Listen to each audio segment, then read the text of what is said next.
Good morning students, the Asian international senior secondary schools की online classes में आप सभी का हार्दिक स्वागत है। हमने पिछली क्लास में हमने क्लास 7 के चैप्टर फर्स्ट एनवायरनमेंट के बारे में स्टडी की थी। उसमें हमने उसकी जो लेयर्स है और उसकी जो कंपोनेंट्स है उनके बारे में पढ़ा था। आज हम उसके आगे पढ़ेंगे इकोसिस्टम। इकोसिस्टम के बारे में देखते हैं। इकोसिस्टम क्या होता है, मतलब एक ऐसा सिस्टम जिसके अंदर क्या होता है, हम एक दूसरे के ऊपर डिपेंड रहते हैं, निर्भर रहते हैं, एक दूसरे से परस्पर क्रिया करते हैं और अपनी नीड्स को पूरा करते हैं। तो देखिए इकोसिस्टम का देखते हैं थोड़ा आगे। All plants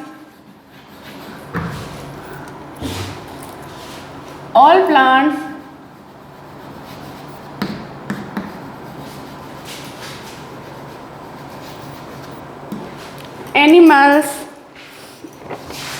and human beings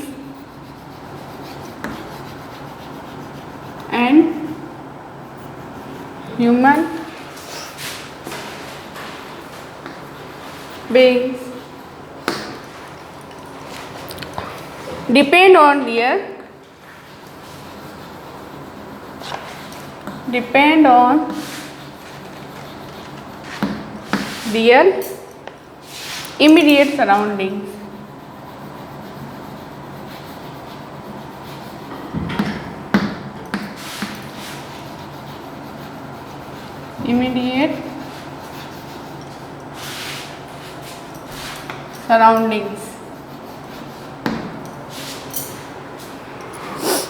They are also independent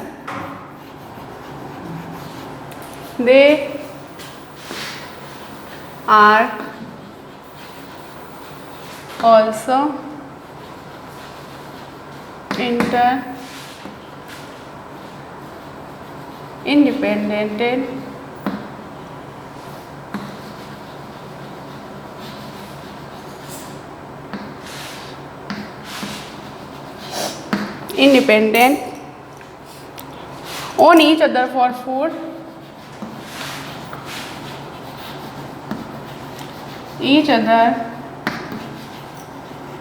for food, and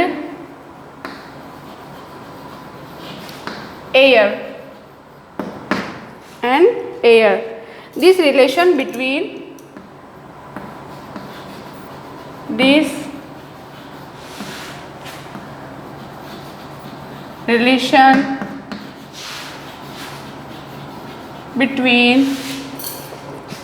the organism and their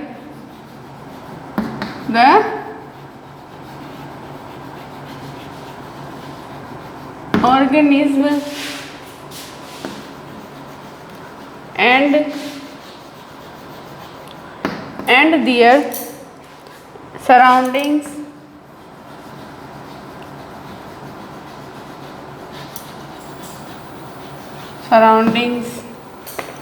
form an ecosystem.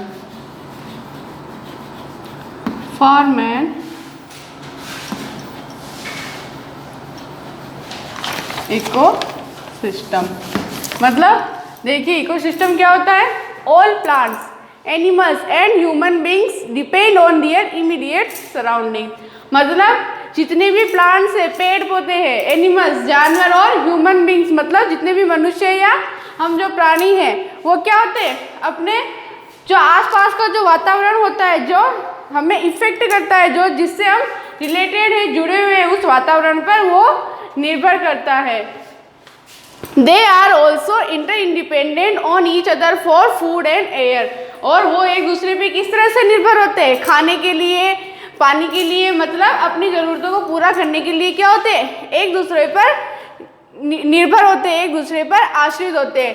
This relation between the organism and their surroundings form an ecosystem. मतलब ये जो relation है किसके बीच में, वातावरण के बीच में और जो जीव जंतु और प्राणी हैं उनके बीच में जो ये रिलेशन है, उनके बीच में जो ये संबंध है वो क्या कहलाता है, एक इकोसिस्टम कहलाता है। मतलब हमारे वातावरण के साथ में हमारा जो रिलेशन है, जो संबंध है, उसको हम किस नाम से जानते हैं, इकोसिस्टम के नाम से जानते हैं।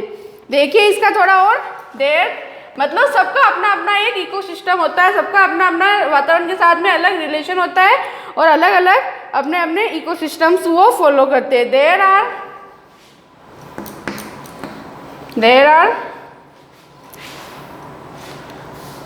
there could be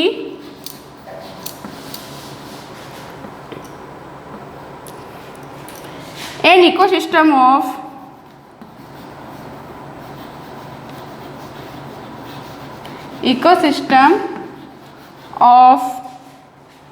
large rain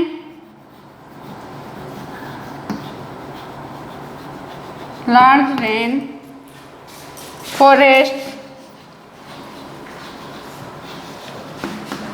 grasslands,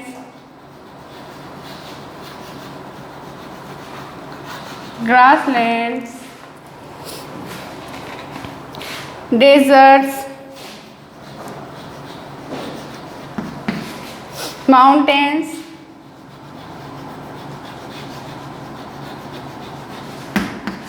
rivers, or even or a small pond.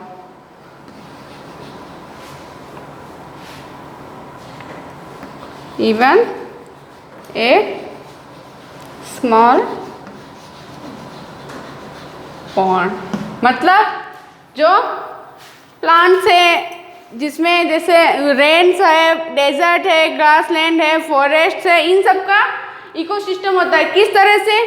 जैसे कि रेन, बारिश के जो इलाके हैं उनका अलग इकोसिस्टम है कि मतलब अगर बारिश हो रही है तो वो कैसे बारिश हो रही है तो वो प्रोसेस इसमें आएगी। उसके बाद फॉरेस्ट, तो फॉरेस्ट में रिलेटेड जितने भी जीव जंतु आ रहे हैं या जितने भी पेड़ आ रहे हैं तो वो एक दूसरे से क्या ग्रहण कर रहे हैं, उनके बीच में क्या रिलेशन है, उनका क्या इकोसिस्टम, वो फॉरेस्ट में। ऐसे ग्रासलैंड में, डेजर्ट में जो वनस्पति पाई जाती है, जो रेत पाई जाती है, वो जो मतलब आपस में एक दूसरे से क्या परस्पर क्रिया करती है, उसका अलग इकोसिस्टम है। ऐसे ही माउंटेन्स, रिवर, और जब छोटे से छोटा कोई पॉन्ड है, कोई तालाब है, तो उसका भी अपना एक इकोसिस्टम होता है जिसके अंदर क्या होते हैं, वहाँ के जो रहने वाले जीव जंतु हैं वो क्या करते हैं, आपस में परस्पर क्रिया करते हैं, आपस में एक दूसरे से संबंध रखते हैं, जिससे वो अपनी आवश्यकताओं की पूर्ति करते हैं और वातावरण के अनुकूल बनते हैं।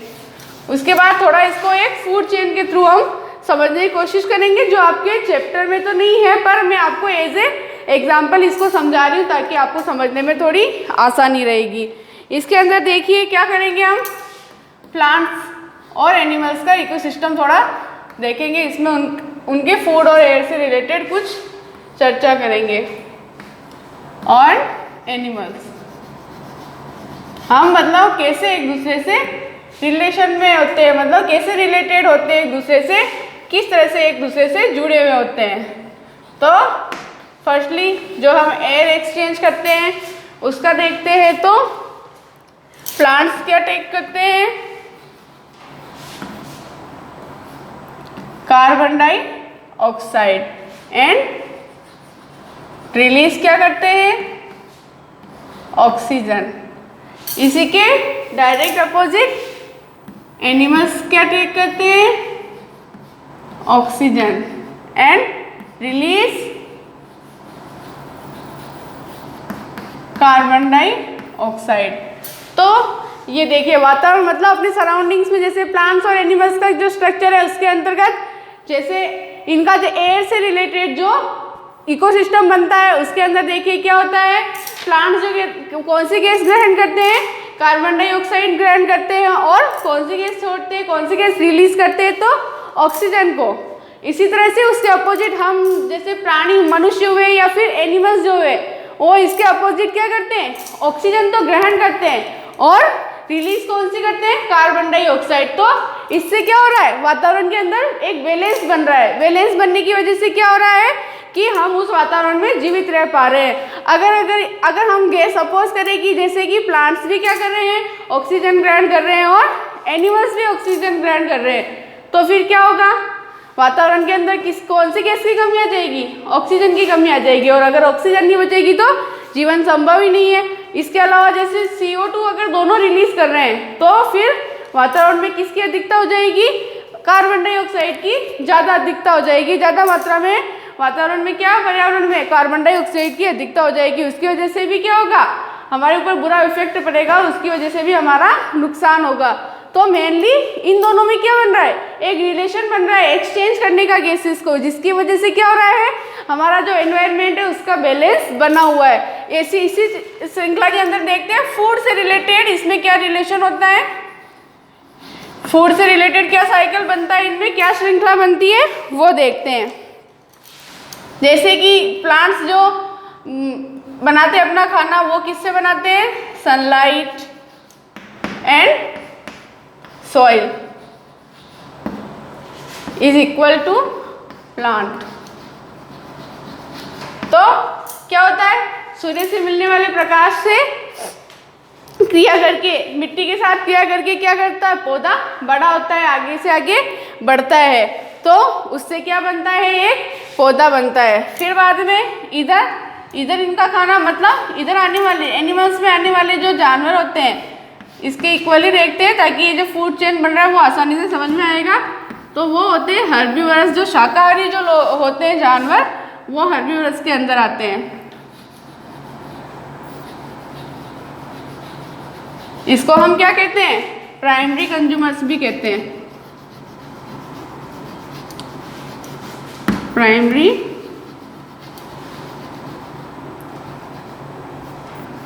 कंज्यूमर्स मतलब प्राथमिक उपभोक्ता।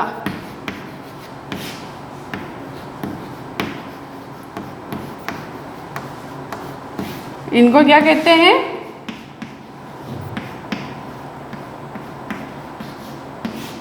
शाकाहारी। ठीक है, फिर इसका कहा जाता है कार्निवर्स के अंदर।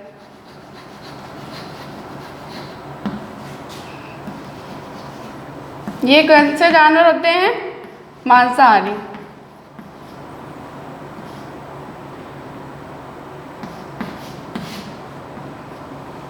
इनको क्या कहा जाता है, सेकेंडरी कंज्यूमर।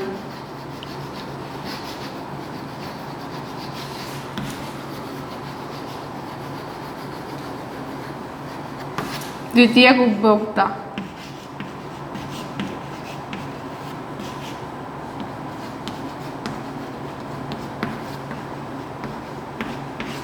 तो अब फूड से रिलेटेड इनका क्या साइकिल बनता है, इनकी क्या चेन बनती है, देखिए। सबसे पहले क्या करेगा, बीज किससे, सनलाइट से और सोइल से क्रिया करके क्या बनाएगा, पौधा।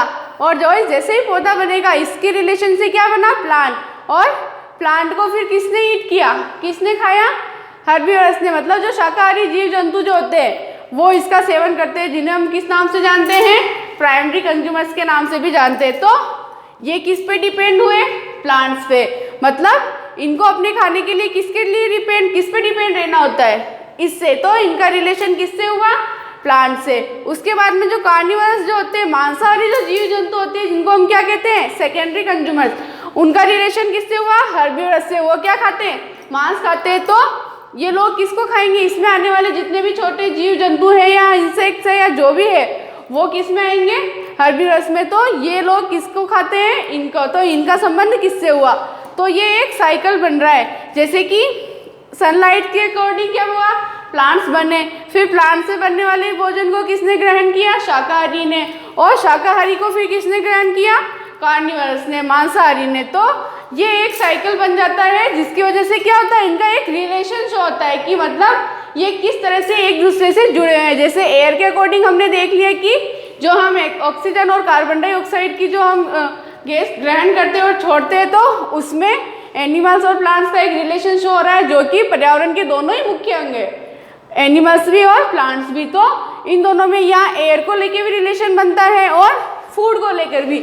जैसे फूड चेंज होता है वो बहुत ज़्यादा डीपली हम पढ़ नहीं सकते, क्योंकि हमारे आपके कोर्स में नहीं है। ये मैंने आपको शॉर्टली ऐसे समझाया ताकि आपको वो इकोसिस्टम समझ में आ जाए, तो इसीलिए मैंने आपको शॉर्टली इसको समझाया है। तो इसके अंदर भी फूड से रिलेटेड भी सनलाइट, जो कि नेचुरल हमारा एनवायरनमेंट से रिलेटेड सोर्स है, उससे फिर प्लांट से फिर शाकाहारी हर्बीवरस और हर्बीवरस से फिर कार्निवरस। तो ये उनका एक फूड साइकिल कंप्लीट होता है, जो क्या है, इनके इकोसिस्टम को शो करता है कि किस तरह से ये एक दूसरे पर निर्भर होते हैं, एक दूसरे से जुड़े होते हैं एक दूसरे से, इनका क्या रिलेशन होता है, वो चीज़ हमने इसमें देखी है। उसके बाद हम देखते हैं ह्यूमन एनवायरनमेंट को, मतलब जो मानव पर्यावरण जो है उसका देखते हैं, मतलब मानव का पर्यावरण के साथ शुरुआत में कैसा रिश्ता रहा, कैसे क्या डेवलप हुआ उसको। तो ह्यूमन एनवायरनमेंट देखिए, ह्यूमन एनवायरनमेंट। तो ह्यूमन एनवायरनमेंट के अंदर हम देखेंगे आगे, human have always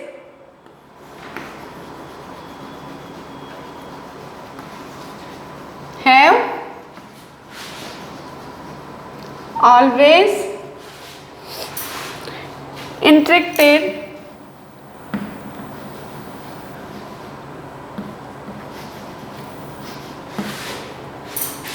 adapted and modified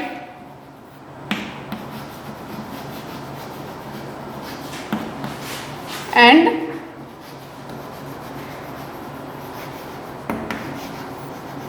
modified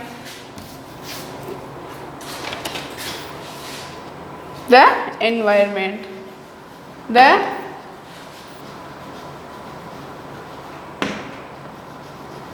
environment. Early humans were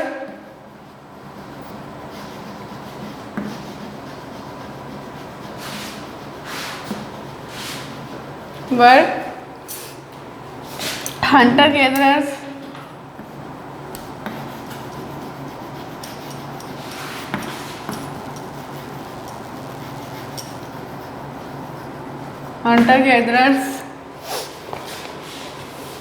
they adopted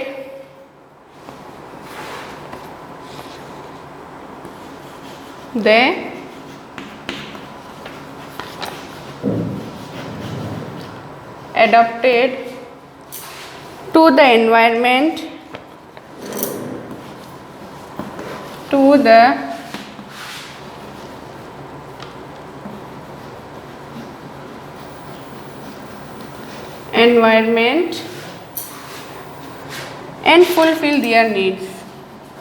and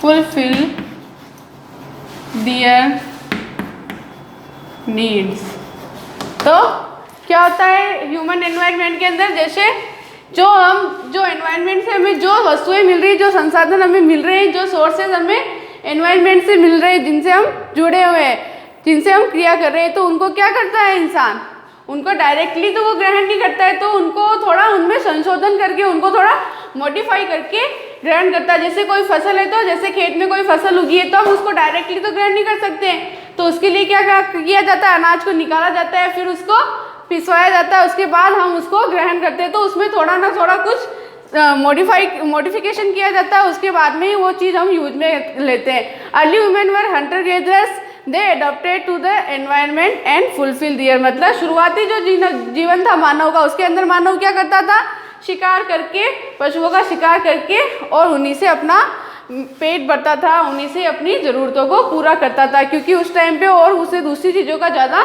knowledge नहीं था। पर जैसे जैसे वो पर्यावरण के साथ क्रिया करता गया, उसका नॉलेज बढ़ता गया, और आगे से आगे फिर उसका डेवलपमेंट होता गया। तो उसका देखते हैं, later on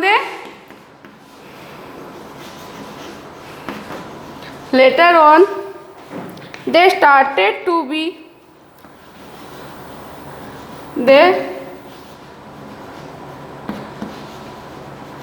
started to modify the environment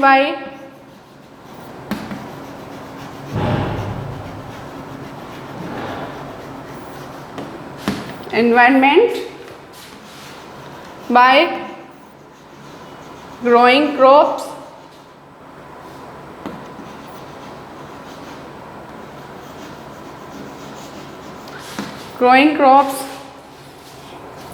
domesticating animals,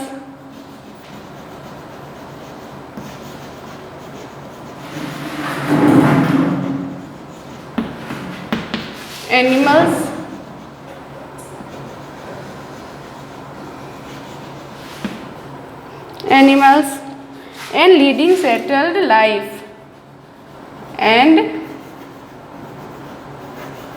leading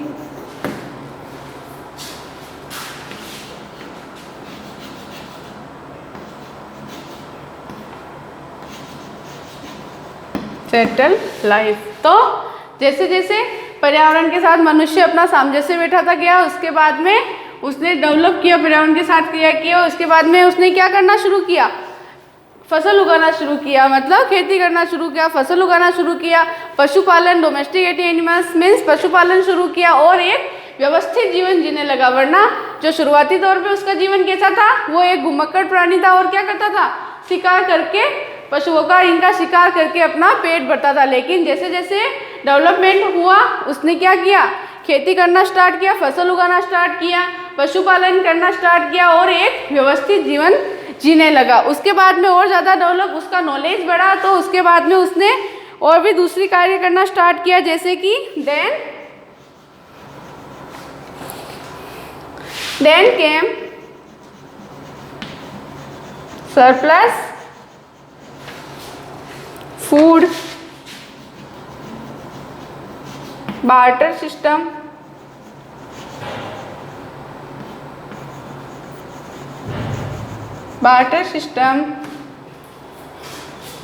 trade commerce,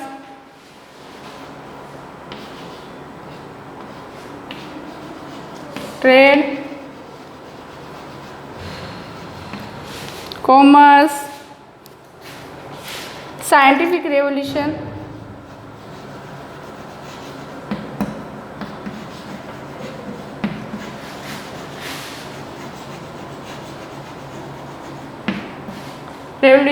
and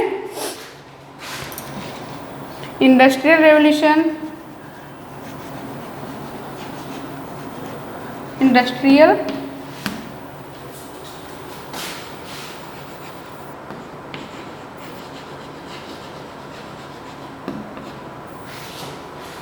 and information revolution।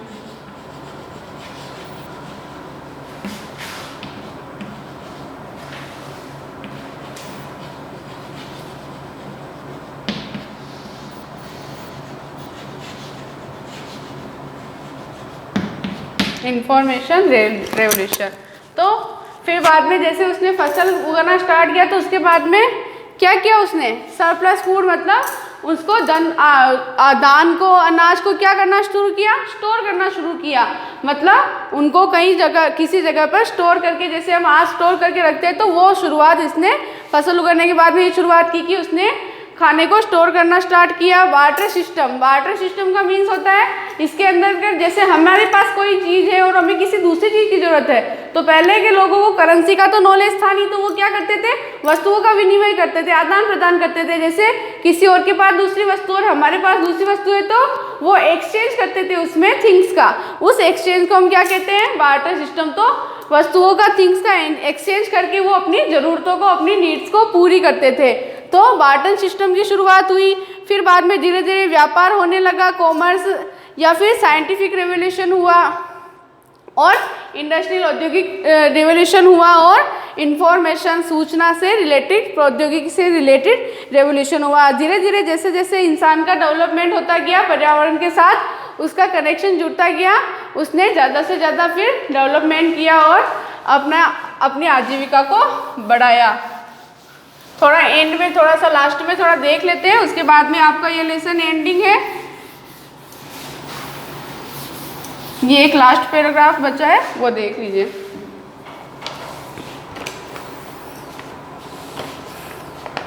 A balance is needed between, a balance is needed between natural and human environment, natural and human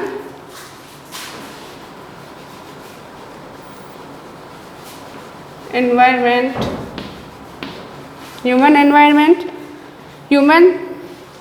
human must learn to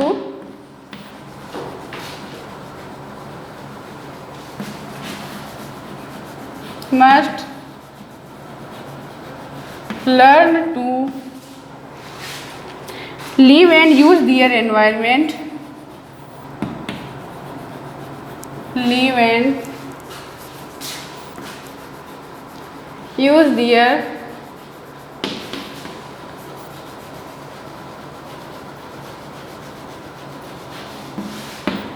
environment in a harmonious way.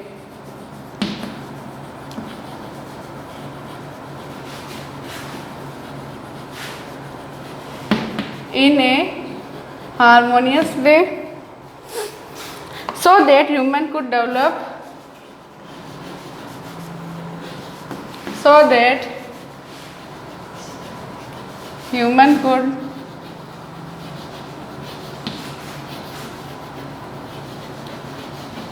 develop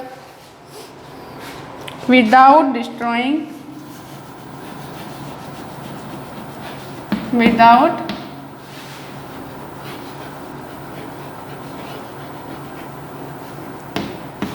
destroying nature, nature as our own environment,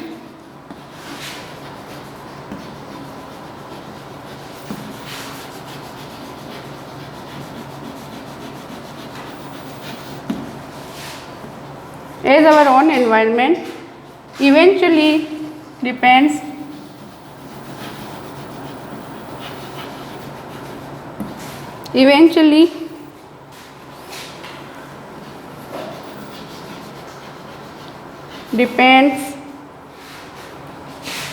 on natural environment.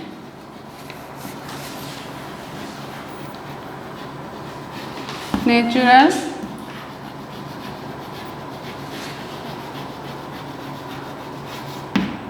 Environment, मतलब देखिए a balance is needed between natural and human environment, मतलब जो हमारा प्राकृतिक जो वातावरण है, प्राकृतिक जो पर्यावरण है उसमें और जो ह्यूमन पर्यावरण है, मानव पर्यावरण, उसके बीच में क्या होना चाहिए, बैलेंस होना जरूरी है, क्योंकि बैलेंस नहीं होगा तो उससे क्या होगा, पर्यावरण की व्यवस्था बिगड़ सकती है। Human must learn to live use their environment in a harmonious manner, और जैसे धीरे धीरे क्या हुआ, इंसान ने सीखा पर्यावरण के साथ सामंजस्यपूर्ण व्यवहार करना, उसके साथ सामंजस्य बैठाना, ताकि जिससे क्या हो, नेचुरल पर्यावरण भी, हमारा जो नेचुरल जो प्राकृतिक पर्यावरण वो भी इफेक्टेड नहीं हो और मानव पर्यावरण भी इफेक्टेड नहीं हो, तो वो चीज़ उसने सीखी। So that human could develop without destroying nature, और इसीलिए क्या हुआ, बिना पर्यावरण को नुकसान पहुंचाए मानव ने अपना विकास किया।